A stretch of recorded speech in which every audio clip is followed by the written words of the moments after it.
அஸ்ஸலாமு அலைக்கும் வரஹ்மத்துல்லாஹி வபரகாத்துஹு.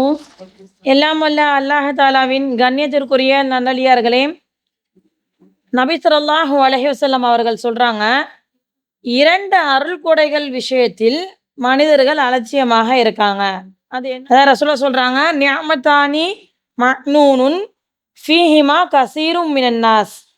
இரண்டு அருள் கொடைகள், அதில் அதிகமான மனிதர்களில் அதிகமானோர் என்ன செய்றாங்கன்னா அலட்சியமாக இருக்கிறாங்க. என்னன்னா அஸ்ஸிஹத்து வல் ஃபராஹ். ஒன்று ஆரோக்கியம், இன்னொன்று ஓய்வு நேரம். ஆரோக்கியம் அப்படின்றது நமக்கு இருக்கும்போது நம்ம என்ன செய்யறது இல்லைன்னா அமல்கள் செய்வதில் அலட்சியப்படுத்தக்கூடியவங்களாக இருக்கும். ஆரோக்கியமான காலகட்டமாக இருக்கக்கூடிய இளமை பருவத்தெல்லாம் என்ன செஞ்சிடுறோம், வீணடிச்சு விட்டுடுறோம். இன்னொன்று ஓய்வு நேரம். நம்ம வேலையெல்லாம் முடிச்சுட்டு நமக்கு ஒரு ஃப்ரீ டைம்னு ஒன்று கிடைக்கும். அந்த ஃப்ரீ டைமில் நம்ம என்ன செய்வோம்னா ஃபோனு, டிவி, ப்ரோக்ராம்ஸு, வேறு ஏதாச்சும் வீண் பேச்சு, இந்த மாதிரியான இதில் தான் நம்ம ஈடுபட்டுட்டு இருக்கோம். இந்த வாரம் நான் உங்கள் மத்தியில் பேச எடுத்துக்கொண்டு உள்ள தலைப்பும் இதே போல தான். கோடை விடுமுறை இப்போ வந்திருக்கு. எல்லா பிள்ளைங்களுக்குமே என்ன ஆயிடுது, எக்ஸாம் லீவு முடிய போகுது. எக்ஸாம் வந்து முடிய போகுது, லீவு வரப்போகுது. இந்த எக்ஸாம் லீவில் பெற்றோர்களாகிய நம்முடைய பொறுப்பு என்ன? கோடை விடுமுறையை எப்படி கழிக்க போகிறீங்க அப்படின்றது தான் இன்றைய பயானிற்கான கேள்வி. நம்ம எல்லாருமே ஒரு பிளான் வச்சிருப்போம். யார் யார் என்னென்ன பிளான் வச்சிருக்கோம்? இப்போ லீவ்ல பிள்ளைங்க எல்லாரையுமே கேட்டுனா எல்லாம் ஒவ்வொருத்தரும் ஒவ்வொரு பிளான் சொல்லுவாங்க. என்னென்ன பிளான்மா வச்சிருக்கீங்க? கோடை விடுமுறையில ஊருக்கு போறீங்க. வேற? Exam holiday. என்ன என்ன பிளான் வச்சிருக்கீங்க? Swimming class. வேற? நீங்க பெரியவங்கலாம் இப்போ லீவ் விட்டாச்சு, என்ன செய்யலாம்? பிள்ளைங்கள எப்படி வீட்டில் வச்சு மேய்க்கிறதா? சமாளிப்பது எப்படி? சரி, இப்போ நாம ஃபர்ஸ்ட் இந்த கோடைன்னா நம்மளுக்கு வெயிலுடைய தாக்கம் அதிகமாயிடுது. வெயிலுடைய தாக்கம் அதிகமானதால நம்ம என்ன செய்வோம்னா ஏதாச்சும் நல்ல ஒரு குளிரான இடத்துக்கு போவோம். அதிகமாக கோடை என்றாலே வெயில் வந்துடுச்சு, இங்கே இருக்க முடியாது, ஊட்டி போகலாம், கொடைக்கானல் போகலாம், மூணார் போகலாம், இந்த மாதிரி எங்கே கிளைமேட் நல்லா ஜில்லுன்னு இருக்குதோ அங்கே போவோம்னு சொல்லிட்டு நம்ம பார்ப்போம். ரசூலுல்லாஹ் சொல்கிறாங்க, இந்த கோடையுடைய வெயிலுடைய தாக்கம் இருக்குல்ல, இதை பற்றி சொல்லும்போது ரசூலுல்லாஹ் ஸல்லல்லாஹு அலைஹி வஸல்லம் சொல்கிறாங்க, இது நரக நெருப்புடைய மூச்சு காற்றுன்றாங்க. நரகம் என்ன செய்யுதுன்னா அல்லாஹ்விடம், யா அல்லாஹ் என்னுடைய வெப்பத்தின் காரணமாக என்னுடைய ஒரு பகுதி இன்னொரு பகுதியை சாப்பிட்ற மாதிரி எனக்கு இருக்குது எனக்கு வந்து அப்படின்னு சொல்லி அல்லாஹ்விடம் இந்த நரகமானது அல்லாஹ்விடம் பிரார்த்தனை செய்வதாக சொல்கிறாங்க ரசூலுல்லாஹ். அப்போ என்ன செய்யப்படுதுன்னா அல்லாஹ் இந்த நரகத்திற்கு 2 முறை நீ மூச்சு விட்டுக்கோன்னு சொல்கிறாங்க. ஒன்று குளிர்காலத்தில் ஏற்படக்கூடிய அதிக குளிரின் காரணமும் அதுதான். இரண்டாவது மூச்சு எதுனா இந்த வெப்பம், கோடையில் ஏற்படக்கூடிய வெப்பமும் இதுதான் அப்படின்னு சொல்லி நபி ஸல்லல்லாஹு அலைஹி வஸல்லம் அவங்க சொல்கிறாங்க. இந்த இது வந்து புகாரியில் இந்த ஹதீஸ் இடம்பெறுது. எப்படி வரும் அப்படின்னா, நீங்கள் வந்து லுஹருடைய நேரத்தில் வெயில் அதிகமாக இருக்கும்போது இந்த லுஹரை வந்து கொஞ்சம் வெயில் தனியாக தொழுதுக்குங்க, ரொம்ப ஹீட்டான நேரத்தில் தொழுகாதீங்க அப்படின்னு சொல்லி ரசூலுல்லாஹ் சொல்லியிருப்பாங்க. இது தொழுகையுடைய நேரங்கள் அப்படின்ற தலைப்பில் புகாரியில் 536 மற்றும் 537வது ஹதீஸாக இந்த ஹதீஸ் பதிவு செய்யப்படுது. இதை அபூ ஹுரைரா ரலியல்லாஹு அன்ஹு அவங்க வந்து அறிவிக்கிறாங்க. இப்போ இந்த வெயிலின் தாக்கத்தினால என்ன செஞ்சிடுறாங்க, நம்மளுடைய மாநிலங்கள்லாம் லீவை விட்டுடுறாங்க. ஸ்கூல் லீவ் விட்டுட்டா நம்மளுடைய கான்செப்ட் என்னவா இருக்கும் அப்படின்னா, நம்ம என்ன செய்யலாம், லீவில் ஊருக்கு போவோம், வெளியே இடங்களுக்கு போவோம். வெளியே வேறு இடங்களுக்கு போனோன்னா நம்ம நிறைய இடங்களை சுற்றி பார்ப்போம். இந்த சுற்றி பார்க்கும்போது நமக்கு என்ன படிப்பினை இருக்குது?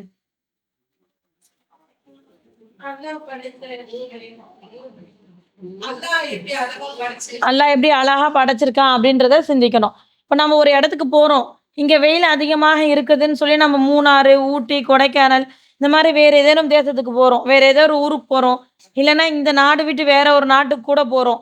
போகும்போது அந்த இடத்துல நாம் என்ன கவனிக்கணும்னா, நம்ம போய் என்ஜாய் பண்ணுறோம், அது ஒரு சைடு இருந்தாலும் நாம் அந்த இடத்தில் சிந்திக்க வேண்டிய ஒரு விஷயம் என்ன அப்படின்னா, அல்லாஹுடைய அந்த படைப்பில் இருக்கக்கூடிய பிரம்மாண்டங்களை நம்ம பார்க்கணும்.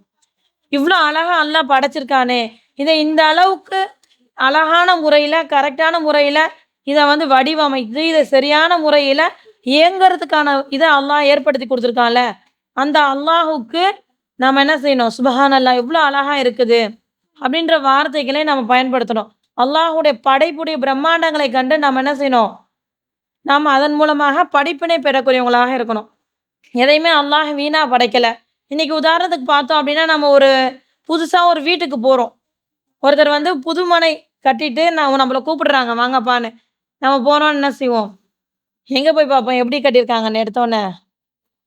ஒரு புது வீட்டுக்கு போனா நம்மளுடைய பார்வை ஃபர்ஸ்ட் எங்க இருக்கும்? கிச்சன். கிச்சனுடைய என்ன கிச்சன்ல இன்னைக்கு உள்ள இது என்னது? கிச்சனுடைய இன்டீரியர் ஒர்க்குன்னு சொல்லி எப்படி செஞ்சிருக்காங்க? எப்படி டிசைனா பண்ணியிருக்காங்க? எல்லாம் செல்ஃபெல்லாம் எப்படி இருக்குது? அந்த ஜாமான்லாம் வச்சது தெரியாத மாரி அழகா உள்ள தள்ளி வச்சிருக்காங்க.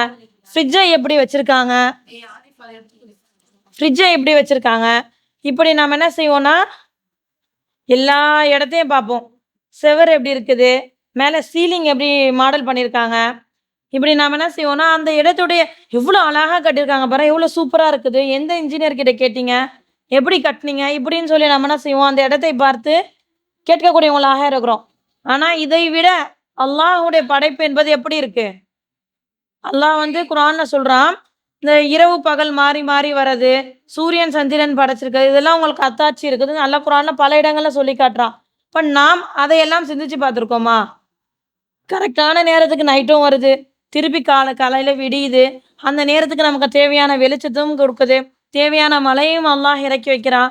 தேவையான நேரத்தில் நமக்கான ஹீட் வேணுன்றதுக்காக வெயிலையும் தரான். இப்படி அனைத்தையுமே படைத்திருக்கானே அல்லாஹ். அவனுக்கு நாம நன்றியுடையவர்களாக இருக்கோமா? நம்ம ஒரு இடத்துக்கு போனோம்னா, அந்த இடத்துல இருக்கக்கூடிய படைப்புல இருக்கக்கூடிய விஷயங்களை பற்றி நம்ம ஆச்சரியப்படுறோமா? நம்ம எப்படி இருக்கோம்? அதை வந்து கடந்துட்டு நம்ம அத வந்து என்ஜாய் பண்ணணும். இங்க போகணும், அங்க போகணும் அப்படின்ற அந்த கான்செப்ட்ல வந்து நம்ம முழுமையாக இருக்கிறோமே தவிர, நம்ம என்ன செய்ய மாட்றோம்? படைப்புடைய பிரம்மாண்டத்த உணர மாட்றோம். அல்லாஹ் சொல்றான், "ரப்பனா மா கலக்த ஹாதா பாத்திலா" எங்கள் இறைவா, நீ இவையற்றையெல்லாம் வீணாக படைக்கல. சுபஹானக நீயே தூய்மையானவன். ஃபக்னா அதாபன்னார் எங்களை நரக நெருப்பிலிருந்து பாதுகாத்து அருள்வாயாக. அப்படின்னு சொல்லி அல்லாஹ் தஆலா என்ன செய்றான்? தன்னோட திருமறையில நமக்கு கேட்க சொல்லி துஆ சொல்லி குடுக்குறான். நம்ம கேட்குறோமா? இன்ஷா நம்ம ஒரு பிரம்மாண்டமான விஷயத்தை பார்க்க போறோம் அப்படின்னா, நம்மளுடைய கண்ணுல அது எந்த ஒரு விஷயமாக இருக்கட்டும், அல்லாஹ்வுடைய படைப்புடைய பிரம்மாண்டத்தை பார்க்கும்போது, அதை நினைத்து நாம் அல்லாஹ்வை அந்த இடத்துல நாம் நினைவு கூறக்கூடியவங்களாக இருக்கணும். அப்படிப்பட்ட மக்களாக நாம இருக்கணும். இதுல நாம இன்னைக்கு இன்றைய தலைப்பு எடுத்ததுக்கான முக்கிய காரணம் என்ன அப்படின்னா, நம்ம வந்து ஒரு 1 வருட காலம், சென்ற கோடை விடுமுறையிலிருந்து இந்த கோடை விடுமுறை வரைக்கும் 1 வருஷ காலம் நம்மளோட டைம் எப்படி இருந்துச்சு பிள்ளைங்களுக்கு? School, tuition. பிள்ளைங்க டைம் இல்ல, நம்ம டைம்.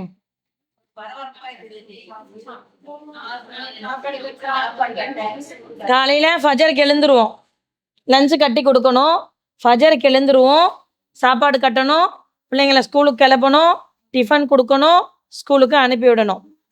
இப்படி ஒரு பரபரப்பான ஒரு இதுவா தான் நம்ம இருந்திருக்கோம். அப்போ இந்த பரபரப்புக்கு மத்தியில நம்மளுக்கு இப்ப என்னன்னா, ஸ்கூல் லீவ் விட்டாச்சு. நம்ம என்ன செய்யலாம்? காலையில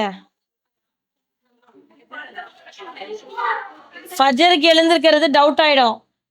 தூக்கம் தான் ஃபர்ஸ்ட் ஆயிடும். இருக்குதா? இப்ப நாம உலக கல்விக்காக நாம் நம்மளுடைய பிள்ளைகள அனுப்பணும் அப்படின்னும்போது நம்ம என்ன செஞ்சுடுறோம்னா, கரெக்ட்டா எழுந்துடுறோம். பிள்ளைங்கள கூப்பிட்டு ஸ்கூலுக்கு அனுப்பிடுறோம். நைட்டு படிக்காம பிள்ளைங்க வந்துருந்துச்சுன்னா நம்ம என்ன செய்வோம்? காலையில எழுந்து படிக்கணும், எக்ஸாம் இருக்குது, படிக்காம போறேன், நைட்டு படிக்காததெல்லாம் இப்போ ரிப்பீட் பண்ணு அப்படின்னு சொல்லி எல்லாத்தையுமே ரிவிஷன் பண்ண வச்சு எல்லாமே அனுப்புவோம்.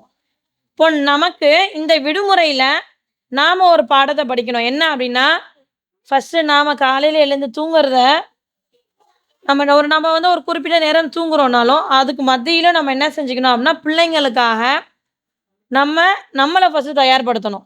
என்ன அப்படின்னா, நாம வீட்ல உட்காந்து ஃபோன் பார்த்துக்கிட்டே இருந்தா, நம்ம பிள்ளைங்கலாம் என்ன செய்யும்? நாம வீட்ல உட்காந்து டிவியும், நாடகமும் பார்த்துக்கிட்டே இருந்தா, நம்ம பிள்ளைங்களும் நம்ம கூட உட்காந்து அதே தான் பார்க்கும். ரசூலுல்லாஹ் சொல்றாங்க, "அல் உம்மு மதரசத்துல் ஊலா." தாய் தான் முதல் மதரசான்றாங்க ரசூலுல்லாஹ். இப்ப இந்த இடத்துல நாம என்ன செய்யணும்? நாம எழுந்து ஃபஜ்ருக்காக எந்திரிக்கிறோம். எழுந்திருக்கும்போது, நம்மளுடைய பிள்ளைகளையும் ஃபஜர் தொழுகைக்காக எழுப்பணும். எழுப்பி நமக்கு தெரிஞ்ச சூறாவை ஓதி நாம நம்ம பிள்ளைங்களுக்கு தொழு வைக்கணும். சின்ன பிள்ளைங்க 7 வயசு அடைஞ்சுன்னா என்னது? 7 வயது அடைந்த குழந்தைகளை ரசூலுல்லாஹ் தொழுவ சொல்லி ஏவ சொல்றாங்க. 10 வயசு ஆகி தொழுவலன்னா அடிச்சு லேசா அடிச்சாச்சு நீங்க தொழுக வைங்க அப்படின்னு சொல்லி ரசூலுல்லாஹ் ஸல்லல்லாஹு அலைஹி வஸல்லம் நமக்கு சொல்லி கொடுக்குறாங்க. அப்போ இந்த இடத்துல நாம என்ன செய்யணும்னா ஃபர்ஸ்ட்டு நாம எழுந்து தொழுவணும். நம்ம பிள்ளைய நம்ம கூட எழுப்பி கூட நிக்க வைக்கணும். அதிகமான இடங்கள்ல என்ன செஞ்சுருவாங்கன்னா, மதரசாக்கள் விடுமுறை தான். மே மாசம் மதரசாக்கள் அதிகமான இடங்கள்ல என்ன செஞ்சிரும்? விடுமுறையா தான் இருக்கும். நம்ம இல்ல எத்தன பேருக்கு குர்ஆன் ஓத தெரியும்? இப்ப நம்மளே கேட்கலாம். நம்ம மக்களுக்கு மத்தியில இப்ப வந்திருக்கவங்கலாம் எத்தன பேருக்கு குர்ஆன் ஓத தெரியும்? கை தூக்குங்க பார்க்கலாம். எனக்கு அரபியில குர்ஆன் பார்த்து ஓத தெரியுன்றவங்க கை தூக்குங்க. மாஷா அல்லாஹ். எல்லாருக்குமே வந்து என்ன செய்யுது? அதிகமான மக்களுக்கு குர்ஆன அரபியில் பார்த்து வாசிக்க தெரியுது. இப்போ மதர்சா விடுமுறைனா, நம்ம பிள்ளைங்களுக்கு வீட்ல நம்மளால எஸ்என்எல் குர்ஆன் சொல்லிக் குடுக்க முடியுமா? முடியாதா? முடியும்ல நம்பளால. ஸ்கூல் படிப்பு படிக்கலன்னா, நம்ம அந்த பிள்ளைய என் பேச்சு கேட்க மாட்றா, படிக்க மாட்றா அப்படின்னு சொல்லி நம்ம விட்டுருவோமா? விட்டுருவோமா? விடமாட்டோம்.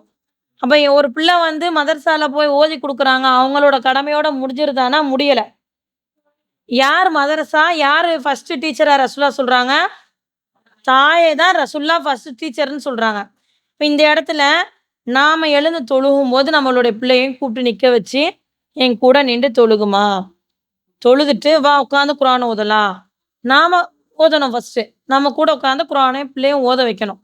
ஃபஜர் தொழுதுட்டு உட்காந்து குர்ஆன் ஓதும்போது என்ன ஆகுது? நம்மளுடைய அமல்களை அல்லாஹ்விடம் எடுத்து செல்லக்கூடிய பூமியிலிருந்து வானத்துக்கு போகக்கூடிய வானவர்களிடம் என்ன சொல்வாங்க? உன் அடியார்கள் உன்னுடைய தொழுதுட்டு இருந்தாங்க. உனக்கான வேதத்தை ஓதிக் கொண்டிருந்தார்கள்ன்னு சொல்லுவாங்க. நம்ம ஹதீஸ்கள்ல, பயான்கள்ல கேள்விப்பட்டிருக்கோம். அப்போ நாம முதலில் அத செய்யணும். அதிகமான நேரம் இல்ல. ஒரு நாளைக்கு ஒரு 2 வசனங்களாவது நம்மளால ஓதி பார்க்க முடியாதா? ரமலானுடைய மாசத்துல ஒரு நாள்ல என்ன செஞ்சோம்? எத்தன ஜுஸு முடிச்சோம்? 1 ஜுஸு முடிச்சிருப்பாங்க. 3 ஜுஸு முடிச்சவங்க இருந்திருப்பாங்க. ஆனா ரமலான் அல்லாத மற்ற மாதங்களில் குர்ஆன நாம எடுக்கிறோமா? அப்படின்னா நமக்கு வந்து கேள்விக்குறியாக இருக்கு. ரமலான் வரும்போது நம்ம இத எடுக்கிறோம். ரமலான் முடிந்தவுடனே அந்த குர்ஆனை தூக்கி நம்ம ஓரம் கட்டிடுறோம். அப்படி இருக்கக்கூடாது. நாம தினமும் குர்ஆனை ஓதணும். நம்மை பார்த்து நம்மளுடைய தாய் வந்து உட்கார்ந்து ஓதுறாங்க. நம்மளுடைய தாய் தஸ்பீஹ் செய்றாங்க. நாமளும் கூட உட்கார்ந்து செய்யணுன்ற எண்ணம் பிள்ளைக்கும் வரணும். நம்ம கூப்பிட்டு உட்கார வைக்கணும் நம்ம பிள்ளைங்கள. ஸ்கூல் டைம்ல என்ன செஞ்சுருவோம்? காலையில எழுந்து ஃபஜர் தொழுதுட்டு, சாப்பிட்டு ஸ்கூலுக்கு கிளம்பவே கரெக்ட்டா இருக்குது. இருக்கிறதுக்கு கரெக்ட் டைம் இல்ல. இப்ப மிச்ச நேரங்கள்ல விடுமுறை காலங்கள்னு சொல்லி இருக்கும்போது, அப்பமாச்சும் நம்ம என்ன செய்யணும்னா, நம்ம கூட உட்கார வச்சு, "நீ ஓது. உனக்கு விடுமுறைனா பரவால்ல. டெய்லி நான் கேட்கிற உன்னே 2 லைன் நான் கேட்கிறேன். இத நீ இப்போ ஓதி பாரு. அடுத்த இதையும் நான் சொல்லி தரேன். இந்த பாடத்த நீ மறந்து போயிடுவேன்னு" சொல்லி நாம என்ன செய்யணும்னா, அந்த பிள்ளைங்களுக்கு ஒரு முன்னுதாரணமாக இருக்கணும். இப்ப இதுல வந்து நாம கவனிக்க வேண்டிய விஷயம் என்ன அப்படின்னா, இன்னைக்கு அதிகமான பிள்ளைங்க இஸ்லாத்துல இருக்காங்க. 8த், 9த், 10த்ன்னு சொல்லி போறாங்க. ஆனா ஒழுவுடைய சட்டம் தெரியல. ஒழு இல்லாம தொழுகை ஏற்றுக்கொள்ளப்படுமா? ஏற்றுக்கொள்ளப்படாது. இப்ப அந்த பிள்ளைக்கு ஒழுவுடைய சட்டம் தெரியலன்னா, யார் குற்றவாளி? புள்ள குற்றவாளியா? அம்மா குற்றவாளியா? அம்மாவும், அத்தாவுமா? யாரு? தாய் தான் கூட இருந்து பார்த்துக் கொள்ளக்கூடிய இடத்துல இருக்காங்க. தந்தையும் குழந்தையின் மீது ஒரு பொறுப்பாளியாக இருக்காங்க. ஏன்னா ரசூலுல்லாஹ் சொல்றாங்க, "குல்லுக்கும் ராயின் வ குல்லுக்கும் மஸ்ஊலுன் அன் ரஇய்யதிஹி." நீங்கள் ஒவ்வொருவரும் பொறுப்பாளிகள். உங்களுடைய பொறுப்பை பற்றி நீங்கள் அல்லாஹ்விடம் விசாரிக்கப்படுவீர்கள்ன்னு சொல்றாங்க. அந்த பொறுப்பானது நமக்கு நம்மளுடைய பிள்ளைகள் மேல இருக்குதா? இன்னைக்கு அல்லாஹ்வுடைய அருள் கொடையில நம்ம அனைவருக்குமே நம்ம வீட்ல அதிகமான இடங்கள்ல என்னன்னா குழந்தைகள் இருக்கு. இன்னைக்கு உள்ள காலகட்டத்துல குழந்தை பாக்கியம் இல்லாம எத்தன பேர் இருக்காங்க? எத்தன பேரு குழந்தை இல்ல, நான் ஐவிஎஃப் முறை ட்ரை பண்றேன். நான் வந்து குழந்தைக்கு வேற ஏதேனும் வழிகள பார்க்கணும். நான் தத்தெடுத்து வளர்க்கணும். இந்த மாதிரியான கஷ்டங்களில் எத்தன பேர் அல்லாஹ் வச்சிருக்கான். ஆனா நமக்கு அல்லாஹ் ஒரு குழந்தைய வந்து நம்ம கையில குடுத்துருக்கான்ல. அந்த குழந்தைக்கு நாம எப்படி இருக்கணும்? இந்த குழந்தைக்கு நாம பொறுப்பாளியாக இருக்கிறோம். இந்த குழந்தையை நாம எப்படி வளர்த்தோம்? உனக்கு ஒரு குழந்தை குடுத்தனே, அந்த குழந்தை எப்படி இருந்தது? அது நேர்வழியில் வளர்த்தியா? அதற்கு மார்க்கத்தை சொல்லிக் குடுத்தியான்ற கேள்வி யார கேட்பான் அல்லாஹ்? தாயை பார்த்தும், தந்தையை பார்த்தும் கண்டிப்பா கேட்பான். அப்ப அந்த குழந்தைக்கு நாம என்ன சொல்லிக் குடுக்குறோம் அப்படின்றத நாம என்ன செய்யணும்? கவனிக்கக்கூடியவங்களாக இருக்கணும். அல்லாஹ் மனிதனை ஏன் படைத்தான்? அப்படின்னு நம்ம எடுத்தோம்னா, அல்லாஹ் மனிதனை ஏன் படைத்தான் அல்லாஹ் சொல்றான், "வமா கலக்துல் ஜின்ன வல் இன்ஸ இல்லா லியஅ்புதூன்." நான் ஜின்களையும், மனிதர்களையும் என்னை வணங்குவதற்காகவே அன்றி வேறு எதற்காகவும் நான் படைக்கல. மனித படைப்பின் நோக்கம் என்ன? அல்லாஹுவ வணங்கணும். அல்லாஹுக்கு நாம கீழ்ப்படிந்து நடக்கக்கூடியவங்களாக இருக்கணும். இதுக்காக தான் அல்லாஹ் மனிதனை படைச்சிருக்கான். ஆனா, அந்த மனிதன் இந்த உலகத்துல அல்லாஹ்வை வணங்குவதற்காக படைக்கப்பட்ட மனிதன், நாம எப்படி இருக்கோம்? அல்லாஹ்வை வணங்குறோமா? அல்லாஹ்வை சரியான முறையில் அல்லாஹ்வுக்கு வணக்கத்தை செலுத்துறோமா? அப்படின்னு நாம சிந்திச்சு பார்த்தோம்னா, நாம என்ன செஞ்சிடுறோம்? மைனஸா போயிட்டே இருக்கோம். நம்மளுடைய வாழ்க்கை நிரந்தரமானதா? அப்படின்னா, நிரந்தரமானதே கிடையாது. ஒருத்தருக்கு அவருடைய மரணம் என்று வரும். அப்படின்றத அல்லாஹ் என்ன செஞ்சிருவான்னா, தாயின் கருவறையிலே எழுதிருவான். அந்த மரணத்திற்கான நேரம் வந்துட்டா நம்ம என்ன செஞ்சுருவோம்? ஒரு நொடி கூட முந்தவும் முடியாது, பிந்தவும் முடியாது. நம்மளுடைய வாழ்க்கையோட நேரம் முடிஞ்சிருச்சுன்னா, நம்மளுக்காக யாருமே பரிந்துரை செஞ்சு இன்னொரு கொஞ்ச நாள் இருக்க வைக்கலான்னு சொல்லி இருக்க வைக்க முடியுமா? இருக்க வைக்க முடியாது. அந்த ஒரு 40 வயசுன்னு சொல்லி வச்சுக்கிட்டாலுமே, 40 ஆண்டு காலம் ஒரு மனிதன் இந்த உலகத்தில் வாழ்றான்னா, அந்த 40 ஆண்டு காலத்துல கிட்டத்தட்ட 20, 25 வருடங்கள் வரைக்கும் உலகத்தை கல்வியை கற்றுக்கணும். நான் என்னுடைய வாழ்க்கையில் நான் என்ன செய்யணும்னா, நாளைக்கு நல்ல நிலையில் இருக்கணும். என்னுடைய வாழ்க்கை நல்ல சிறந்த நிலையில் இருக்கணும் அப்படின்றதுக்காகவே என்ன செஞ்சிடுறான் மனிதன் கழிக்கக்கூடியவனாக இருக்கிறான். 3 வயதில ஆரம்பிச்சு கா டாக்டர் அந்த மாரி இதெல்லாம் படிக்கக்கூடிய பிள்ளைங்களுக்கு பார்த்தீங்கன்னா, 20 வயசு, 25 வயசு, 23 வயசு இந்த மாதிரி கூட படிப்பு போயிடுது. நம்ம ஒரு டிகிரி முடிச்சா பத்தாது, டபுள் டிகிரி வேணும். டபுள் டிகிரி முடிச்சா பத்தாது, பிஜி வேணும், எம்ஃபில் வேணும் இப்படின்னு சொல்லி உலகத்துல நான் நல்ல நிலையில் வாழணும். என்னுடைய பிள்ளை நாளை இந்த உலகத்தில் நல்ல ஒரு ஸ்டேட்டஸ்ல இருக்கணும். அவன் வந்து நல்ல ஒரு செட்டில்டான ஒரு இடமாக இருக்கணும்னு சொல்லி, அந்த பிள்ளைய நம்ம என்ன செஞ்சுர்றோம், இந்த உலகத்திற்காக அதிகமான நேரத்த உலக கல்விக்கு செலவழிக்கிறோம்.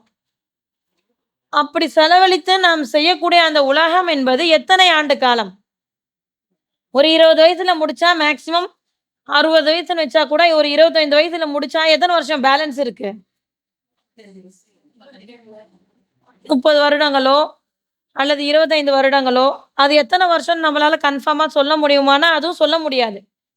அப்படி ஒரு குறிப்பிட்ட காலகட்டம் தான் இந்த உலகத்தில் நாம் வாழப் போகிறோம் என்று தெரிந்து, அதற்காக நாம் நம்மை தயார்படுத்தக்கூடிய நாம், மறுமைக்காக என்ன செஞ்சோம்?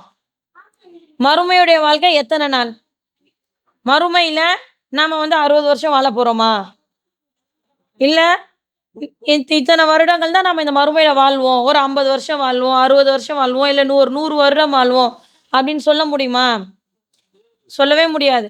அதுதான் நிரந்தரமான வாழ்க்கை. அந்த நிரந்தரமான வாழ்க்கைக்கு நாம என்ன தயார்படுத்தியிருக்கோம்? நம்மளோட பிள்ளைகளை எப்படி தயார்படுத்தியிருக்கோம்? நம்ம சிந்திச்சு பார்க்கணும்ல. இப்போ ஒருவர் இஸ்லாத்தில் இருக்கிறார்னா, அவருக்கு ஃபர்ஸ்ட் என்ன கடமை ஆகுது? லா இலாஹ இல்லல்லாஹ் என்று கலிமாவை சொல்லி ஏற்ற உடனே, அவருக்கு கடமையாக வேண்டிய விஷயம் தொழுகை.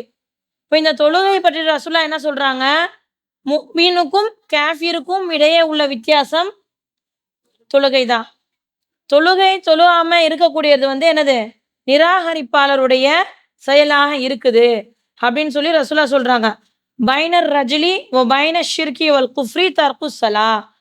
மனிதனின் இந்த குஃப்ருக்கும், ஷிர்க்குக்கும் உள்ள வித்தியாசம் மனிதர்களை என்ன அப்படின்னா, இந்த தர்குஸ் ஸலாஹ் தொழுகை விடுவது. இன்னொரு இடத்துல அல்லாஹ் சொல்றான் இந்த தொழுகையை பற்றி, இன்ன ஸலாத்த கானத் அலல் முஃமினீன கிதாபம் மவ்கூத்தா. இந்த தொழுகையானது மனிதர்கள் மீது நேரம் குறிப்பிடப்பட்ட கடமையாக இருக்குது. நீங்க வந்து தொழுகைய சரியான நேரத்துல தொழுவுங்கன்றான் அல்லாஹ். இப்போ இப்படி இருக்கும்போது இந்த தொழுகையில நாம என்ன செய்யணும்னா, ஃபர்ஸ்ட் நம்ம பிள்ளைங்களுக்கு கரெக்டான ஒரு வழிமுறையை கொண்டு வரணும். ஸ்கூலுக்கு போகும்போது லொஹர் தொழுவலையா, நீ வீட்டுக்கு வந்து தொழுவுமான்னு சொல்லணும். வீட்ல இருந்தா அந்த டைம் வந்துடுச்சு, பாங்கு சொல்லிட்டாங்க, எழுந்து போய் தொழு. லோஹருடைய வக்த தொழுவ அசருடைய வக்தில் எழுந்து போய் தொழுவான்னு சொல்லணும். நாமளும் கூட போய் நின்று தொழுகணும்.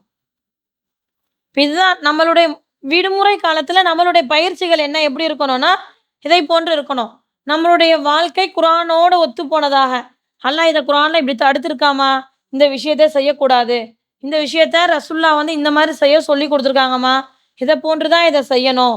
அப்படின்னு எல்லா விஷயங்களையும் நாம் நம்மளுடைய பிள்ளைகளுக்கு என்ன செய்யணும்னா, ஒவ்வொன்னா எடுத்து சொல்லக்கூடியவங்களாக இருக்கணும். அல்லாஹ் சொல்றான், "அல் மாலு வல் பனூன ஜீனத்துல் ஹயாத்துத் துன்யா." இந்த செல்வமும், குழந்தைகளும் உலகத்துடைய அலங்காரங்கள். உலகத்தில் இருக்கக்கூடிய அலங்காரங்களாக தான் அல்லாஹ் நமக்கு வந்து இந்த குழந்தைகள குடுத்துருக்கான். இந்த உலகத்துல நமக்கு குழந்தை செல்வத்தையும், இன்னும் நமக்கு நல்ல ஒரு அந்தஸ்தையும் செல்வத்துல குடுத்துருக்கான்னா, அதைக் கொண்டு நாம் மறுமையில் பயன்பெறணும். நமக்கு ஒரு நேரம் கிடைக்கிறதுன்னா, அந்த நேரத்தை நாம் எப்படி செலவழிக்கிறோம்? அப்படின்றத பற்றி அல்லாஹ் மறுமையில நம்மிடம் கேள்வி கேட்பான். இந்த குழந்தையை பற்றி நம்மிடம் அல்லாஹ் கண்டிப்பாக கேள்வி கேட்பான். இந்த குழந்தைக்கு நம்ம என்ன அட்வைஸ் பண்றோம்? நம்ம என்ன சொல்றோம்? அப்படின்றதுல கவனமாக இருக்கக்கூடியவங்களாக இருக்கணும். இப்ப இதுல அட்வைஸ் அப்படின்னா, நம்ம என்னெல்லாம் பிள்ளைங்களுக்கு அட்வைஸ் பண்ணுவோம்? சரி, இன்னைக்கு அதிகமான பெற்றோர்களுடைய உபதேசம் என்னமாக இருக்குதுன்னா, ஃபர்ஸ்ட் உபதேசம் படி. படிச்சாதான் உருப்பட முடியும். அப்படிதானே சொல்றோம் நம்ம. நாம நல்லா ஒரு விஷயத்த கவனிக்கணும். உலக கல்வியில நாம கொடுக்கக்கூடிய முக்கியத்துவம் சிறந்த ஒரு விஷயம்தான். அந்த பிள்ளைங்க அத தெரிந்து கொள்வது முக்கியமானதுதான். ஏன்னா நம்ம இப்போ ஒரு குர்ஆன எடுத்து குடுத்து வாசிக்க சொன்னாலுமே படிச்சு நல்லா அது வாசிக்க தெரிஞ்சா தான் அந்த பிள்ளையால வாசிக்க முடியும். தெரிந்து கொள்ள முடியும். ஆனா, நாம எத மறந்துடுறோம் அப்படின்னா, அல்லாஹ்வை மறந்து விடுகிறோம். படிச்சா மட்டும் வெற்றி பெற முடியாது. படிக்க போறியா? 2 ரக்காத் தொழுதுட்டு படி.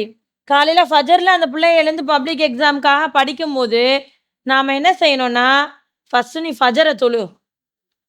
அல்லாஹ்விடம் ஒரு அட்டெண்டன்ஸ போடு. யா அல்லாஹ், நான் இன்றைய தினம் படிக்க போறேன் இந்த சப்ஜெக்ட்ட. எனக்கு இது ஞாபகத்துல இருக்கணும். நான் போய் எக்ஸாம் எழுதும்போது எனக்கு இது ஈஸியா இருக்கணும். எனக்கு இது ஞாபகத்துல வரணும். நான் படிச்சது எனக்கு இலகுவான முறையில எனக்கு ஞாபகத்துல வரணும். இத வந்து நாம என்ன செய்யணும்னா, அந்த பிள்ளையோட மனசுல விதைக்கணும். இந்த பிள்ளைகளுக்கு அல்லாஹ் நாடினாலே என்று எதுவுமே நடக்காது. அல்லாஹ் நாடினால் தான் அனைத்தும் நடக்கும்ன்ற ஒரு உபதேசத்த நம்ம செய்யணும். இப்ப இந்த உபதேசம் சொல்லி எடுக்கும்போது நமக்கு முதலில் ஞாபகம் வரக்கூடிய ஒரு விஷயம் என்ன அப்படின்னா, லுக்மான் அலைஹிஸ்ஸலாம் தன்னுடைய மகனுக்கு ஒரு உபதேசம் செய்றாங்க. சரி, அவங்க கூப்பிடுறதே ஒரு அழகான தோரணையாக இருக்கும். எப்படி பார்த்தோம் அப்படின்னா, யா புனைய எப்படி கூப்பிடுவாங்க? யா புனைய. அரபில இப்னுன்னா மகன். இப்ப வந்து அரபியுடைய பழக்கத்துல எப்படின்னா, இஸ்மு தஸ்கீர்ன்னு சொல்லுவாங்க இந்த சட்டத்த. சிறுமைப்படுத்தி, அதாவது அந்த குழந்தைகளுக்கு செல்லமா நம்ம கூப்பிடுறோம்ல, சின்ன பிள்ளைய எப்படி கூப்பிடுவோம்? தங்கப்புள்ள, செல்லம், அம்மு, நான் சொன்னா கேட்பல்ல, நல்ல புள்ளல்ல, இந்த மாரி நம்ம சொல்லுவோம்ல. அந்த மாரி அரபியில் சிறியவர்களை வந்து அழைப்பதற்காக பயன்படுத்தக்கூடிய ஒரு சட்டம் தான் இஸ்மு தஸ்கீர்ன்னு சொல்லுவாங்க. இஸ்மு தஸ்கீர்ல இத சொல்லும்போது இப்னுன் என்ற வார்த்தை புனைய, யா புனைய, என்னுடைய அருமை மகனே, சின்ன பிள்ளைய அழைச்சு சொல்றாங்க. என்ன சொல்றாங்க ஃபர்ஸ்ட்டு? லா துஷ்ரிக் பில்லா, நீங்கள் அல்லாஹ்வுக்கு இணை வைக்காதீங்க. என்ன சொல்றாங்க? இப்ப நம்மளுடைய பிள்ளைகளுக்கு இந்த அறிவுரையை சொல்வோமா? நான் தௌஹீதுல இருக்கேன். நான் தர்காக்கு போறதில்ல. நான் எதை கொண்டும் இணை வைக்கிறதில்ல. அப்ப என்னுடைய பிள்ளை எப்படி இணை வைக்கும்? நான் இணை வைக்காதப்ப என்னோட பிள்ளை இணை வைக்குமா? அப்படின்னு நாம சொல்றோம். அப்படிதானே நம்ம சொல்றோம். அல்லாஹ் ஒரு மனிதரை உதாரணமா சொல்றாரு அப்படின்னா, அவங்க எப்படி இருந்திருப்பாங்க? எப்படி இருந்திருப்பாங்க? இணை வைக்கக்கூடியவங்களாக இருந்திருப்பாங்களா? இருந்திருக்க மாட்டாங்க. ஆனா அவங்க சொல்றாங்க, யா புனைய, என்னுடைய அருமை மகனே, லா துஷ்ரிக் பில்லாஹ், நீங்கள் அல்லாஹ்வுக்கு இணை வைக்காதீங்க. இன்ன ஷிர்க லலுல்முன் அலீம், நிச்சயமாக இந்த இணை வைத்தல்ன்றது என்னது? மிகப்பெரிய அநியாயமாக இருக்கிறது அப்படின்றாங்க. இத வந்து நம்ம ஏற்கனவே அதிகமான பயான்கள கேட்டிருப்போம். நீ இந்த உலகத்துல தலைகனத்தோட நடக்காத. நீ உன்னுடைய மக்களிடம் உன்கிட்ட வந்தாங்கன்னா, அவங்கள பார்த்து முகம் திருப்பிக்கிட்டு போகாத. தற்பெருமை கொள்ளாத. சத்தமாக ரொம்ப உரத்த குரலில் பேசாத. இருக்கக்கூடிய குரல்லே வந்து மிகவும் வெறுத்தக்கத்தக்க குரல் எது? கழுதையோட குரல். இது யார் சொல்ற உபதேசம்? லுக்மான் அலைஹிஸ்ஸலாம் அவங்க தன்னுடைய மகனுக்கு சொல்லுகிற உபதேசம். அவங்க மகனை கூப்பிடுறாங்க. எப்படி கூப்பிடுறாங்க?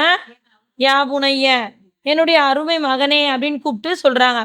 இன்னைக்கு நாம நம்மளுடைய பிள்ளைகளுக்கு இந்த உபதேசம் செய்றோமா? நாம தௌஹீதுல இருக்கோம். நம்ம என்ன செய்றோம்னா, தௌஹீதுடைய முறைப்படி நம்ம வாழ்றோம். நம்ம இணை வைக்கிறதில்ல. அல்லாஹ்வுக்கு எதையுமே இணையாக கொண்டு போய் வைக்கல. நம்ம நேர்மையான முறையில தான் நம்மளுடைய வாழ்க்கைய கழிக்கிறோன்னும்போது, நம்ம பிள்ளைங்களுக்கு இணை வைத்தல பற்றி நம்ம சொல்லி தர்றோமா? இணை வைத்தல்னா என்ன? அல்லாஹ் மனிதனை ஏன் படைத்தான்? இந்த உலகத்துல அல்லாஹ் நம்மை படைத்ததற்கான நோக்கம் என்ன? அல்லாஹ்வுடைய பண்புகள் என்ன? அல்லாஹ்வுடைய தன்மைகள் என்ன? இப்படின்னு சொல்லி எல்லா விஷயங்களையும் நாம என்ன செய்யணும்? நம்மளுடைய பிள்ளைங்களுக்கு அல்லாஹை பற்றி சொல்லி தரணும். அப்பதான் அந்த பிள்ளைங்க அல்லாஹ்வை அறிந்து கொள்வார்கள். அல்லாஹ்வை அறிந்து கொண்டால் தான் நாம் அல்லாஹ்வை ஈமான் கொள்ள முடியும். என்ன சொல்றான்னா அல்லாஹ் ஃபஅலமு அன்னஹு லா இலாஹ இல்லல்லாஹ். அறிந்து கொள்ளுங்கள், வணக்கத்திற்குரிய இறைவன் அல்லாஹ்வை தவிர வேறு யாரும் இல்ல. இப்ப நாம் தெரிந்து கொள்ளணும்ல. இஸ்லாத்தில் பிறந்துட்டோம் அப்படின்றதுக்காக மட்டும் நாம என்ன செய்ய முடியாது? வெற்றி பெற்ற முடியுமா? அப்படின்னா வெற்றி பெற முடியாது. அல்லாஹ்வை நாம தெரிந்து கொண்டு, அல்லாஹ்வுக்கு நாம நன்றி செலுத்தக்கூடிய ஒரு அடியானாக இருக்கணும். இப்ப இதுல நம்ம நெறைய விஷயங்கள சொல்லிக்கிட்டே போலாம். மார்க்கத்தை தெரிந்து கொள்வதுன்னா. இது இன்னொரு இடத்துல இப்னு உமர் ரலியல்லாஹு அன்ஹு அவர்களை பார்த்து ரசூலுல்லாஹ் சொல்றாங்க, "நீ காலை பொழுதை அடைந்தால் மாலை எதிர்பார்க்காத. மாலை பொழுதை அடைந்தால் காலை எதிர்பார்க்காத. உன்னுடைய ஆரோக்கியமான நேரத்த, உன்னுடைய பலகீனமான நேரத்துல நீ அமல் செய்யாம விட்டுருவல்ல, அதற்காக உன்னுடைய ஆரோக்கியமான நேரத்த நீ செயல்படுத்து. உன்னுடைய இளமை பருவத்த முதுமைக்கு முன்னாடி நீ அத செயல்படுத்திக்கோன்றாங்க." இப்ப இந்த இடத்துல நாம் சிந்திக்க வேண்டிய விஷயம் என்ன? இப்னு உமர் வந்து சின்ன பிள்ளை தான். ரசூலுல்லாஹ் கூப்பிட்டு சொல்லும்போது என்னது? ஒரு இளமை பருவத்தில் இருக்கக்கூடிய ஒரு மகன் தான். இப்ப நாம நம்மளுடைய பிள்ளைகளுக்கு சின்ன பிள்ளையாக இருந்தாலும், நம்மளோட சேர்த்து நின்னு தொழுவ வைக்கணும். நம்ம கூட கூப்பிட்டு நிக்க வச்சு, எல்லா இடங்களிலும், எல்லா நேரங்களிலும் நம்மளோட அவங்கள எல்லா இபாதத்தான காரியங்களும் நம்ம சேர்த்து செய்யக்கூடியவங்களாக இருக்கணும். இது மட்டும் முடிஞ்சிருதா அப்படின்னா, இப்ப நம்ம லீவ்ல வெளிய போறதுக்கு ஒரு பிளான் வச்சிருப்போம். அதே போல மார்க்கத்தை சொல்லிக் குடுக்கறதுக்கும் ஒரு பிளான வைக்கணும். எல்லாமே இருக்கும். வேலைகள் இருக்கும். பிள்ளைங்களுக்கு வந்து லீவ்ல வெளிய வேற ஏதாச்சும் ஒரு கிளாஸ்ல விடலாம். படிப்புல கம்மியா இருக்கான். ஒரு ரீடிங்ல கம்மியா இருக்கான். இதுக்கு விடணும். இப்படி நெறைய நம்ம வந்து பிளான் பண்ணுவோம்.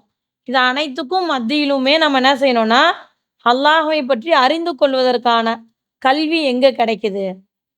அல்லாஹ்வே நாம எங்க போனா கற்றுக்கொள்ளலாம் அப்படின்றத தேர்ந்தெடுத்து, அந்த இடத்துக்கு நாம அனுப்பக்கூடியவங்களாக இருக்கணும். அப்படி அனுப்பும்போது தான் அந்த பிள்ளைங்கள என்ன செய்ய முடியும் நம்ம? கரெக்ட்டான வழியில கொண்டு வர முடியும். உதாரணத்துக்கு பார்த்தோம் அப்படின்னா, ஒரு கேள்வி. அதிகமான ஹதீஸ்களை அறிவித்த சஹாபி யார்?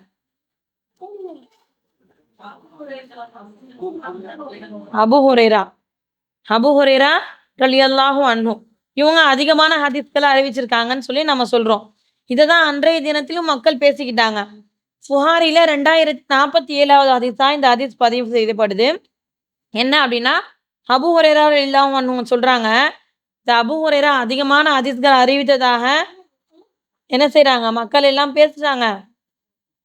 நான் அன்சாரி தோழர்களும், முஹாஜிர்களும் ரசூலுல்லாவிடம் இருந்து தன்னுடைய சொந்த வேலைக்கெல்லாம் போகும்போது நான் போமாட்டேன். எனக்கு கிடைத்த உணவே போதுமானதுன்னு சொல்லி நான் சாப்பிட்டுட்டு, ரசூலுல்லாஹ் கூடவே நான் இருப்பேன். அதனால என்னால என்ன செய்ய முடிஞ்சுச்சு? அதிகமான ஹதீஸ்கள அறிவிக்க முடிஞ்சுச்சு. அப்படின்னு சொல்லி அபூ ஹுரைரா ரலியல்லாஹு அன்ஹு அவங்க வந்து சொல்றதாக ஒரு நீண்ட ஹதீஸ் பதிவு செய்யப்படுது. இதே போல இன்னொரு இடத்துல புகாரியுடைய இதுல 6452வது ஹதீஸாக ஒண்ணு பதிவு செய்யப்படுது. என்னன்னா, அபூ ஹுரைரா ரலியல்லாஹு அன்ஹு அவங்க சொல்றாங்க, எனக்கு பசி எடுக்கும்போது வயித்துல வந்து நான் என்ன செஞ்சேன்னா, கல்ல கட்டிப்பேன். ஒரு முறை ரொம்ப அதிகமான பசியின் காரணமாக நான் என்ன செய்றேன்னா, கடை வீதிக்கு போறேன். அபூபக்கர் ரலியல்லாஹு அன்ஹு அவங்கள சந்திக்கிறேன். குர்ஆனிலிருந்து ஒரு சில கேள்விகள அவங்க கிட்ட கேட்கிறேன். அவங்க அதுக்கு பதில் சொல்றாங்க. அந்த பதில கேட்டுட்டு அவங்க எனக்கு ஏதாச்சும் உணவு தருவாங்களான்னு நான் எதிர்பார்க்கிறேன். அவங்க என்ன செஞ்சுட்டாங்கன்னா, எதுவுமே சொல்லாம கடந்து போயிடுறாங்க. அடுத்து உமர் ரலியல்லாஹு அன்ஹு அவர்களை சந்திக்கிறேன். அவர்களிடமும் இதையே செய்றேன். ஒரு டவுட் குரான்லேருந்து ஒரு வசனத்த சொல்லி டவுட் கேட்குறேன். அவர் பதில் சொல்லிட்டு சாப்பிட்டீங்களா? சாப்பிட்றீங்களான்னு கேட்பாருன்னு பார்த்தேன். அவர் போயிட்டாரு. அடுத்து நபி ஸல்லல்லாஹு அலைஹி வஸல்லம் அவங்க என்ன சந்திச்சாங்க. அவங்க என்னைய பார்த்து என்னோட முகத்தில் இருக்கக்கூடிய பசிய வந்து உணர்ந்து கொள்றாங்க. அந்த இடத்துல ஒரு குவளையில ஒரு பால் கொண்டு வரப்படுது. ரசூலா என்ன செய்றாங்கன்னா, அங்க இருக்கக்கூடிய திண்ணை தோழர்கள் அனைவரையும் அழைக்கிறாங்க. எனக்கு என்ன தோணுச்சுன்னா, நம்மளே ரொம்ப பசியில இருக்கோம். நாம ஏன் போய் அவங்க எல்லாரையும் கூட்டிட்டு வர? இந்த பால நாம குடிச்சு நம்மளுடைய வயித்த ரொப்பிக்கலாம் அப்படின்னு தோணுச்சு. ஆனா, அந்த இடத்துல ரசூலா சொல்லிட்டாங்கன்றதுக்காக நான் எல்லாரையும் கூட்டிட்டு வந்தேன். எல்லாரும் குடிச்சு அந்த இடத்துல எல்லாருக்குமே போதுமான அளவுக்கு அந்த பால்ல அல்லாஹ் பரக்கத்த செஞ்சான். ஒரு அற்புதத்தை ஏற்படுத்தினான்னு சொல்லி அபூ ஹுரைரா ரலியல்லாஹு அன்ஹு அவங்க சொல்றாங்க. இன்னொரு இடத்துல உமர் ரலியல்லாஹு அன்ஹு அவங்க சொல்றாங்க, மார்க்கத்தை தெரிந்து கொள்வதற்காக நானும் என்னுடைய அன்சாரி தோழரும் 2 பேரும் என்ன செய்வோம்னா, முறை வைத்து கற்றுப்போம். நான் இன்னைக்கு வேலைக்கு போனா, அந்த அன்சாரி தோழர் ரசூலுல்லாஹ் கிட்ட போவாரு. அன்சாரி தோழர் வேலைக்கு போனா, நான் ரசூலுல்லாஹ் கிட்ட போய் கத்துப்பேன். இப்படி நான் என்ன செய்வேன்னா, நாங்க முறை வைத்து யார் ஒரு நாள் போறா, யார் இன்னொரு நாள் போறான்னு சொல்லி ஒரு அக்ரீமெண்ட் போட்டு வச்சு, அந்த மாரி கரெக்ட்டா டெய்லி நாங்க போய் என்ன செஞ்சுட்டு இருந்தோம்னா, மார்க்கத்தை தெரிந்து கொள்ளக்கூடியவங்களாக இருந்தோம். அப்படின்றாங்க.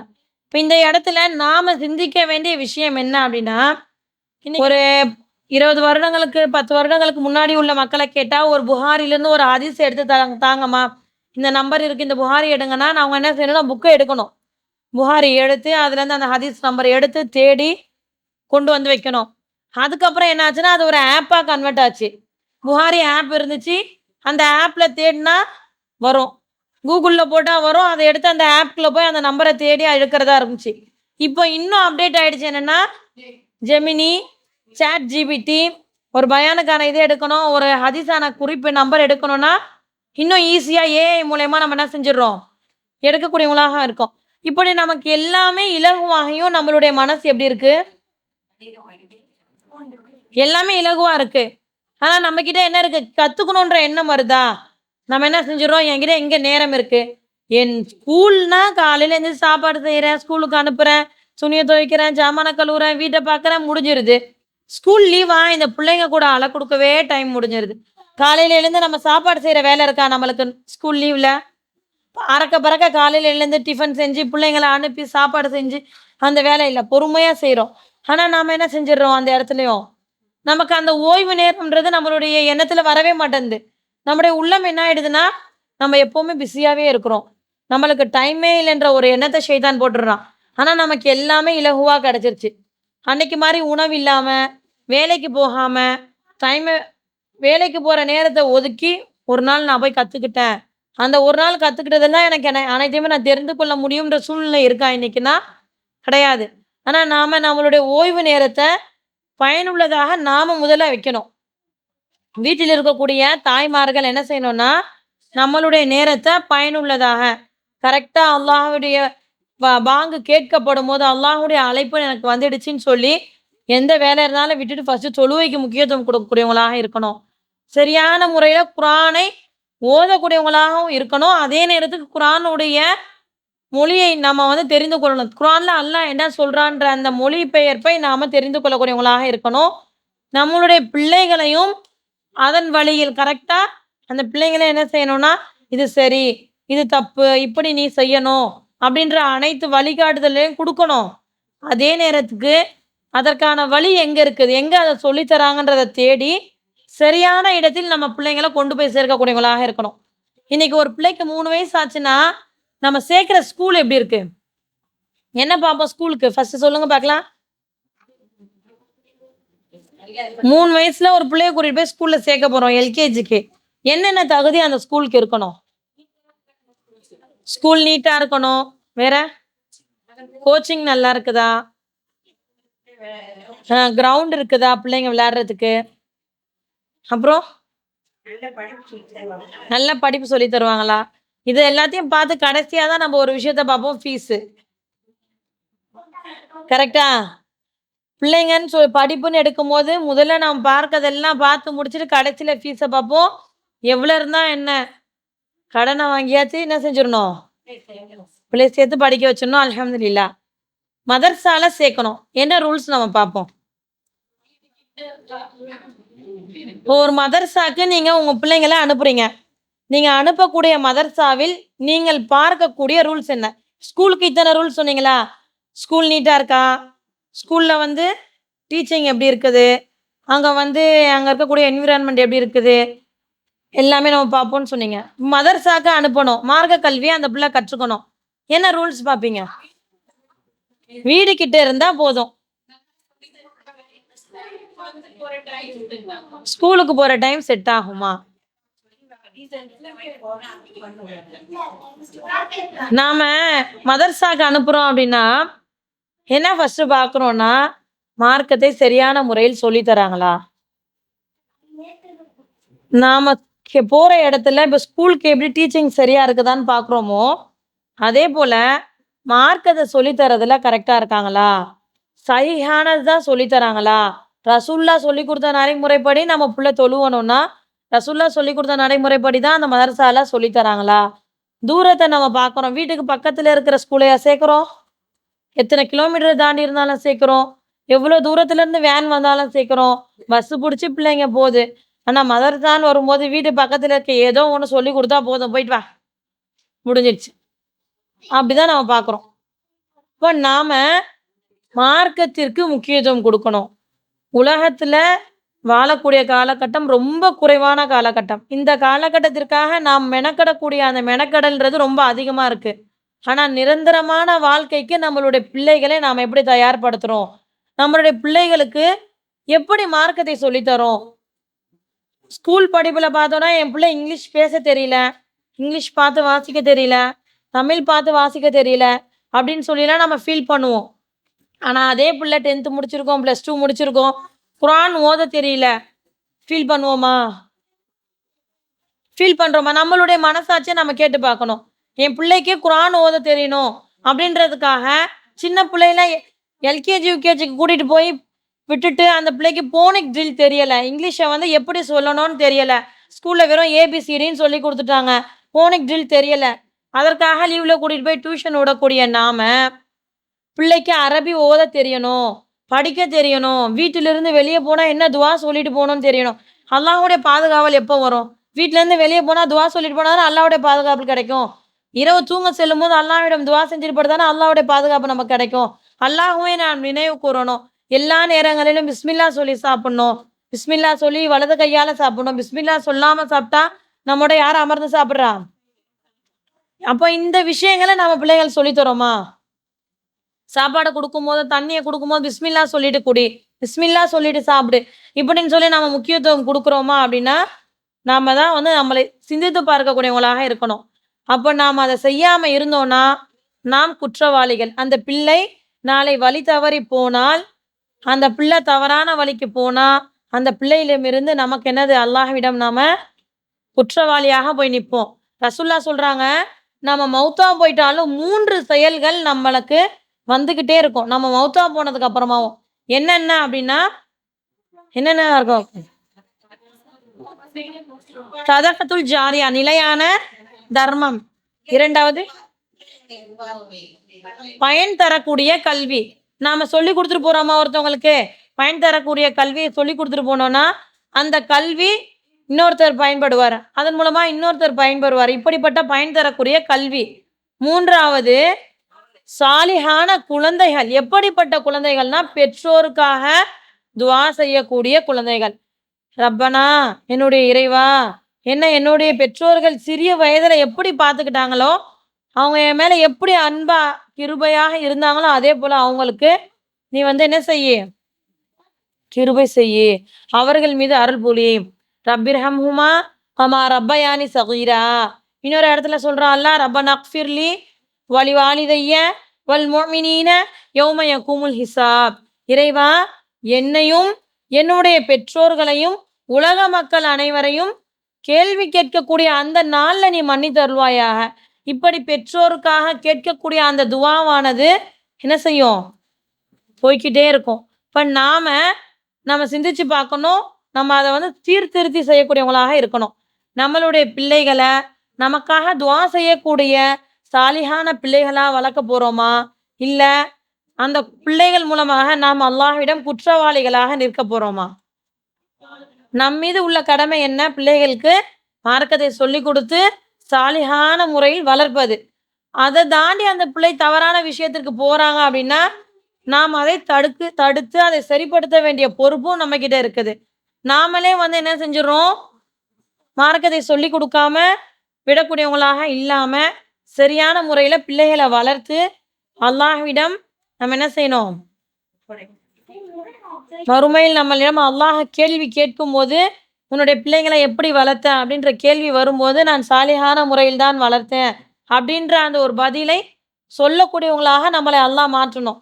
இன்ஷா அல்லாஹ் அப்படிப்பட்ட பெற்றோர்களாக அல்லாஹ் நம்மை ஆக்கி அருள்வானாக என்று பிரார்த்தனை செய்தவளாக எனது இந்த உரையை முடித்துக் கொள்கிறேன். வாஹிரு தாவானா அல்ஹம்துலில்லாஹி ரப்பில் ஆலமீன். அஸ்ஸலாமு அலைக்கும் வரஹ்மத்துல்லாஹி வபரகாத்துஹு.